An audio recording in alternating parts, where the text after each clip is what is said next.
এই সময় ছিল মাঠে খেতে ফসলে ভরা, সবুজ শ্যামল ছিল এই মাঠ। এখন দেখা যাচ্ছে শুধু ধুধু হাহাকার, ফানি আর ফানি। মাঝে মধ্যে যদিও একটু সবুজ সবুজ দেখা যায়।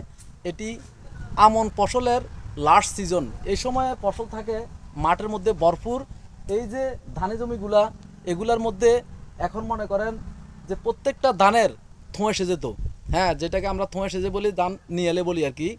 ওই সময়টা এখন থাকার কথা। আর অথচ এই সময়ে মাঠের মধ্যে পুরা মাঠ ফাঁকা, ধুধু মরুভূমির মতো। এই মাঠের মধ্যে এখন কোনো ফসল নেই, কোনো ধান নেই। এই যে এখন মাঠে কৃষক থাকতো ভরপুর। এই সময়ে মানুষ মাঠের মধ্যে ঘুরতো, ক্ষেত বাঁচতো, পরিষ্কার করতো, আগাছা পরিষ্কার করতো, ধানে খেতে ওষুধ দিত, ক্ষেতের যত্ন নিত, ফসলগুলিকে ভালো ফলন হওয়ার জন্য যত রকমের ফর্মুলা আছে এগুলা ফর্মুলাগুলো মানুষ মেনটেন করতো, এগুলার উপচর্যা এবং যত্ন নিত। আর অথচ এই সময় এখন মাঠের মধ্যে কোনো ফসল নেই, একমাত্র বন্যার কারণে, বৃষ্টির কারণে। এই বন্যায় সারা বাংলাদেশের মানুষ ক্ষতিগ্রস্ত। এই বন্যায় অনেকেই ধূলিসাৎ হয়ে গেছে। যারা সাধারণ কৃষক, এরা তো এই বন্যার মধ্যে মনে করেন আপনার সর্বহারা, এরা সব কিছু হারিয়ে ফেলেছে। এদের যাইটুকু ছিল সর্বস্ব দিয়ে এরা মাঠে ফসল ফলিয়েছে। এই ফসলগুলোর আশায় এরা পুরা 3 মাস 4 মাস অপেক্ষা করত।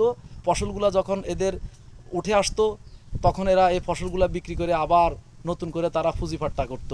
কিন্তু যারা এই ধরনের ক্ষতিগ্রস্ত বা এই ধরনের অল্প পুঁজির মানুষ, তারা কিন্তু এখন ধূলিসাৎ হয়ে গেছে, তারা সর্বহারা হয়ে গেছে, তাদের অস্তিত্ব বিলীন হয়ে গেছে। যেমন এই যে এই মাঠের মধ্যে আমারও একটু জমি আছে, আমিও নিজেও একটু আমন ফসল করতাম, কিন্তু এইবার আমি ফসল করতে পারি নাই।